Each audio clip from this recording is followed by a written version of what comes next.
بسم الله الرحمن الرحیم. الحمد لله والصلاة والسلام على رسول الله صلی الله علیه و سلم و علی آله و صحبه اجمعین. ما و شما در درس دوم رسیدیم از منهج چی رو خواندیم. گفتیم که ما و شما سلف صالح و کتاب هایی که از اونا دارن. در درس گذشته در درس اول ما و شما چی را فهمیدیم؟ سلف شناختیم، سلف صالح، و باز بعد از او اهل سنت هم شناختیم و عالمه ما و شما در این درس خود شناسایی اهل حدیث میشناسیم که اصطلاح اهل حدیث ذکر میشه و باید وقتی که اصطلاحات استعمال میشه این درست بفهمیم تا که امو ادبی که در اسلام هست در مقابل سلف صالح، در اهل سلف، در مقابل اهل سنت والجماعه و همچنان در مقابل اهل حدیث که گفته میشه و اینا کی هستن و چه قسم اینا را بشناسیم. خب سلف قبلا در درس گذاشته ما شما خواندیم که سلف در مقابل خلف استعمال میشه و سلف از امت کسایی هستن که در قرن اول و دوم سوم بودن که صحابه، تابعین و تبع تابعین اینا سلف گفته می شدن و رئیس سلف رسول الله صلی الله علیه و سلم هست که صحابه کرام علم از رسول الله صلی الله علیه و سلم گرفتن و علمای تابعین علم از صحابه کرام گرفتن، از علمای صحابه گرفتن، از مهاجرین گرفتن، از انصار گرفتن، چون اونا کلشون علما بودن و فقها در دین بودن و تابعین از صحابه کرام گرفتن و تبع تابعین علمایی بودن که اونا علم از کی گرفتن؟ از تابعین گرفتن. پس اینا سلف ما هست، یعنی علمایی که علم خدا از رسول الله صلی الله علیه و سلم، از صحابه، از تابعین و تبع تابعین گرفتن. اینا را ما سلف میگیم. و فهمیدیم بعد از او اهل سنت هم فهمیدیم که اهل سنت یعنی کسایی هستن که اونا از قرآن و سنت و از منهج سلف صالح پیروی میکردن و اهل سنت وقت استعمال شد که گروه به نام اهل بدعت پیدا شدن. بدعتکارا اینا فهم دین با عقل خود و با استدلال های عقلی و با تأثر به فلسفه و علم کلام و منطق ارسطو اینا می گرفتن. اینا بدعت های را ایجاد کردن.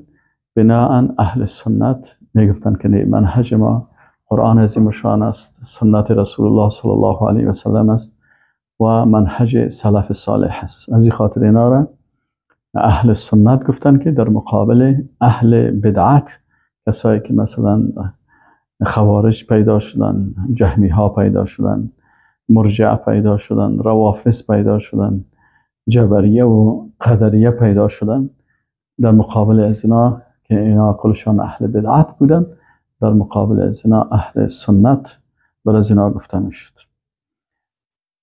در درس امروز ما و شما اهل حدیث هم میشناسیم که اهل حدیث کی را میگن؟ علما میگن سمو اهل الحدیث لاتباعهم الحق بدلیله من الكتاب و السنه. میگن اینا اهل حدیث نامیده شدن، سمو نامگذاری شدن امی اهل حدیث، اهل الحدیث لاتباعهم. اینا را اهل حدیث میگن به خاطر چی؟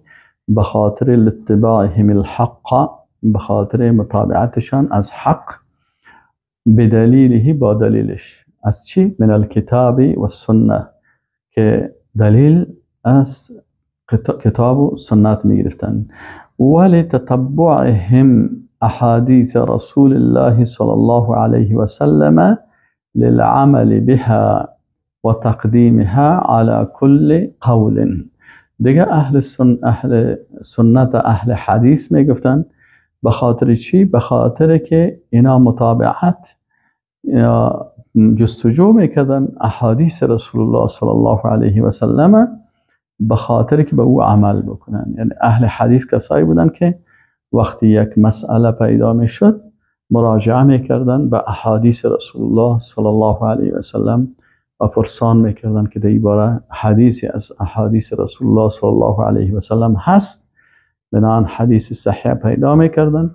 به خاطر چی؟ تا که للعمل بها، تا به او عمل بکنن و تقدیمها علی کل قول، از سخن هر کسی دیگه که در احادیث صحیحه رسول الله صلی الله علیه و سلم تقدیم میکردن. چرا؟ به خاطر سخنهای دیگر را که هست سخن عادی هست، اما سخن رسول الله صلی الله علیه و سلم وحی است. رسول الله صلی الله علیه و سلم وقتی آیات قرآن میخوان وحی جلی هست که آیات قرآن است، و وقتی که رسول الله صلی الله علیه و سلم با زبان خود تعبیر میکرد و بیان میکرد احکام اعتقادات امور را بیان میکرد، پس این هم و ما ینطق عن الهوى ان هو الا وحی یوحى. پس حدیث رسول الله صلی الله علیه و سلم به شهادت الله چی است؟ وحی است. این حالا چطور میتونه یک کسی که احترام به وحی داره و وحی از جانب الله هست، کلامی که وحی است او را باز بخیزه در مقابل کلام یک کس دیگه که سخن از او وحی نیست؟ از این خاطر اهل حدیث به می خاطر میگفتن که اهل حدیث بسیار احترام قوی به قرآن و بسیار احترام قوی به احادیث رسول الله صلی الله علیه و سلم داشتن. از این خاطر وقتی که چی میکردن؟ یا زیاد مطابقت از حق میکردن. به خاطر چی؟ چرا دلیل خود از قرآن و سنت پیدا میکردن. و وقتی کدام مسئله پیدا میشد ولتتبعهم احادیث رسول الله صلی الله علیه و سلم. تتبع چی معنی؟ یعنی جستجو و تحقیق کردن، احادیث میپالیدن، پیدا میکردن، میگشتن. به خاطر چی؟ للعمل بها و تقدیمها علی کل قول، تا به می حدیث رسول الله صلی الله علیه و سلم عمل بکنن و ای قول رسول الله صلی الله علیه و سلم به هر سخن دیگه تقدیم بکنن. فهم الطائفة المنصورة والفرقة الناجية الثابتة على ما كان عليه رسول الله صلی الله علیه و سلم. اینه میگه پس اینا کی هستن؟ فهم الطائفة المنصورة، اینا طائفه منصوره هستن. فهم الطائفة المنصورة والفرقة الناجية الثابتة، میگه اینا طائفه منصوره و فرقه ناجیه است که الثابتة على ما كان عليه، که اینا ثابت هستن به آن چیزی که کان علیه الرسول صلی الله علیه و سلم، که رسول الله صلی الله علیه و سلم به منهج بود، و اصحابه و اصحابشان. کیف لا، چرا اینا نباشن؟ و هم یتقربون الی الله باتباع سنت رسول الله صلی الله علیه و سلم و طلبهم لآثاره. اینا به خاطر چی؟ به خاطر از اینکه تقرب با الله حاصل میکردن با متابعت از رسول الله صلی الله علیه و سلم. دلیلش چی است؟ آیات قرآن است که میگه که قل ان کنتم تحبون الله فاتبعونی. الله متعال برای رسول الله صلی الله علیه و سلم خطاب میکنه که برای از اینا بگو که ان کنتم تحبون الله، اگر شما الله را دوست داره پس فاتبعونی، پس ما که رسول الله هستم از ما متابعت بکنید. اینال دوستی شما وقت دوستی حقیقی می باشه و دعوایتان دعوای حق می باشه که شما وقتی که میگید که ما الله را دوست داریم باید از رسول الله متابعت بکنید. خب اگر کسی الله را دوست داشت و از سنت رسول الله صلی الله علیه و سلم متابعت کرد، چی میشه نتیجهش؟ یحببکم الله و یصلح اعمالکم. اینه باز الله شما را یحببکم الله، الله شما را دوست می داشته باشه، الله شما را یحببکم الله. اینال هم چی است؟ از این خاطر اهل حدیث کسایی هستند که الله را دوست دارن و متابعت به خاطر دوستی الله متابعت از کی میکنن؟ از رسول الله صلی الله علیه و سلم. و متابعت از رسول الله صلی الله علیه و سلم چه وقت میشه؟ با وقت میشه که رسول الله صلی الله علیه و سلم برای ما و شما چی آورده؟ قرآن و سنت آورده و گفتم ما انا علیه و اصحابی، همون منهجی که رسول الله صلی الله علیه و سلم و اصحابش هستن، پیروی از قرآن و سنت. شیخ الاسلام ابن تیمیه رحمه الله میگه و نحن لا نعنی باهل الحدیث المختصرین على سماعه او کتابته او روایته. میگه وقتی ما اهل حدیث میگیم منظور ما این نیست که یک کسی حدیث بشنوه، یعنی کسی حدیث شنیده باشه یا ایره نوشته کرده باشه یا این حدیث روایت کرده باشه، بل نعنی بهم، بلکه میگه ما وقتی که میگیم منظور ما به اهل حدیث کی است؟ كل من كان احق بحفظه ومعرفته وفهمه ظاهرا وباطنا واتباعه باطنا وظاهرا وكذلك اهل القرآن. میگه ما وقتی که اهل حدیث میگیم هدف ما چی هست؟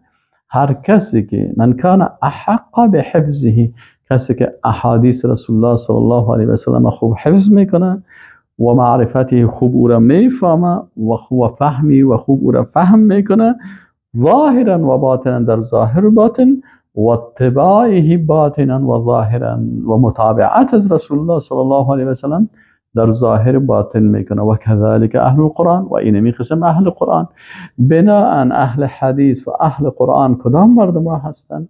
کسانی هستند اهل حدیث که اینا پیرو قرآن و پیرو سنت رسول الله صلی الله علیه و سلم هستند. قرآن و سنت خوب میفهمند، خوب معرفت حاصل میکنن، خوب عمل میکنن، به هم در ظاهر و هم در باطن. پس اینا چی هستند؟ اینا و ادنا خصلت فی هؤلاء، میگه ادنا ترین خصلت اهل حدیث براتان معرفی بکنم که شیخ الاسلام میگه ادنا ترین خصلت یا عادت اهل حدیث چی است؟ محبت القرآن والحديث والبحث عنهما وعن معانيهما والعمل بما علموه من موجبهما. میگه ادناترین خصلت هؤلاء مردم که اهل حدیث هستند، ادناترین خصلتشان چی هست؟ محبت القرآن والحديث. اول محبت قرآن و سنت است، به قرآن و سنت بسیار محبت دارن. چرا؟ وحی منزل از جانب الله است. والبحث عنهما، دوم چیزشان چی هستن؟ خصلت یا صفات اهل حدیث چی هست؟ که همیشه از قرآن و سنت بحث میکنن، در کتابای در قرآن عظیم شان و در تفاسیر قرآن و در احادیث رسول الله صلی الله علیه و سلم مشغول هستند تا که با آیات قرآن و احادیث رسول الله صلی الله علیه و سلم بحث جستجو میکنن، آیات قرآن و احادیث. یعنی هر حکمی را که میخواین بفهمن در اون بحث میکنن که این حکم قرآن چی گفته هست و سنت چی گفته هست. این دوم صفتشان. خب سوم و عن معانیهما، سوم امی قرآن و سنت وقتی که پیدا کردن معنای از اینا را جستجو میکنن که آیات قرآن عظیم شان چی گفته هست و این سلف صالح چه قسم فهمیده هست. این اهل حدیث هستند. چهارم والعمل بما علموه من موجبهما، و با آنچه که ایجاب میکنه قرآن و سنت ایجاب میکنن مطابق از او عمل میکنن. این چهار صفت دارن. چی بود صفتشان؟ محبت قرآن و حدیث، تحقیق و بحث و جستجوی آیات قرآن و احادیث در مسائل، چی در عقیده باشد، چی در احکام باشد، چی در عبادات باشد، چی در اخلاقیات باشد، چی در معاملات باشد. سوم فهم معنای قرآن و سنت به فهم سلف صالح، و چهارم عمل به موجب قرآن و سنت. این است از چی؟ از صفات اهل حدیث. و علی بن مدینی در مورد حدیث رسول الله صلی الله علیه و سلم میگه که در مورد از این حدیث رسول الله صلی الله علیه و سلم میگه که وقتی حدیث تشریح میکنن که رسول الله صلی الله علیه و سلم گفته که لا تزال طائفه من امتی ظاهرین علی الحق لا يضرهم من خالفهم. میگه رسول الله صلی الله علیه و سلم گفت که یک طایفه از امت من هست که اینا همیشه به حق آشکارا می باشن. لا يضرهم من خالفهم، بر از اینا ضرر رسانده نمیتونه کسی که با اینا مخالفت میکنه. در فکر مخالفت از اونا هم نیست و برش ضرر هم رسانده نمیتونن. علی بن مدینی رحمه الله در شرح از این حدیث میگه هم اهل الحدیث، اینا همی اهل حدیث هستن که همی چهار صفت یا چهار خصلت دارن. والذین یتعاهدون مذاهب الرسول و یذبون عن العلم، میگه اینا کسایی هستن که تعهد با مذاهب رسول الله صلی الله علیه وسلم، امون روشی که رسول الله صلی الله علیه وسلم داره با مو متعهد هستند و از علمی که علم قرآن و سنت است از این دفاع میکنن. اینا به حق میباشن، یعنی مجاهد هستن، مجاهدین هستن، در جهاد فی سبیل الله قرار دارن. هم جهاد با علم میکنن در مقابل جاهل، هم جهاد با زبان میکنن در مقابل اهل بدعت، و هم جهاد با سلاح میکنن در مقابل اهل شرک و اهل کفر و طاغوت. سفیان الثوری رحمه الله چی میگه؟ انما الدین بالآثار لیس بالرأی. او مردم، دین به آثار هست، دین به آثار است. این آثار چی هست؟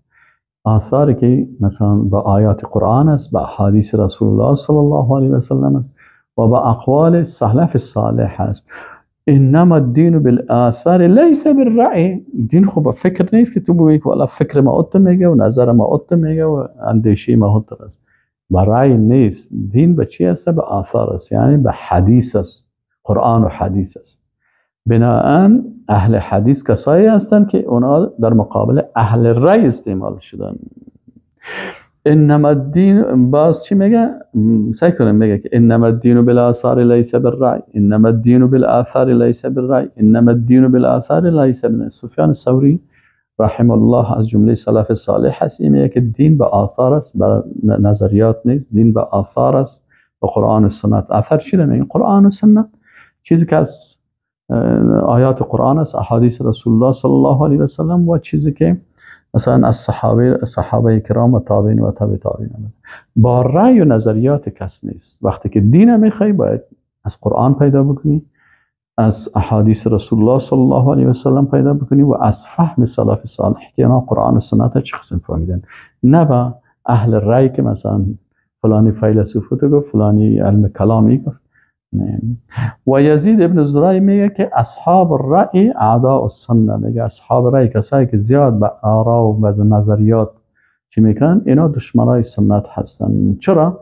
وقتی که هر بدعتی را که به حساب نظر خود گرفتن، حتما چی میکنن؟ احادیث اونجا اصول میکنن و دور میکنن. پس این حال ما و شما فهمیدیم که سلف و اهل سنت و اهل حدیث اما از اینا یکی هستند، کسانی که پیرو قرآن و سنت هستند با فهم صحابه، تابعین و تبع تابعین. و السلام علیکم و رحمت الله و برکاته.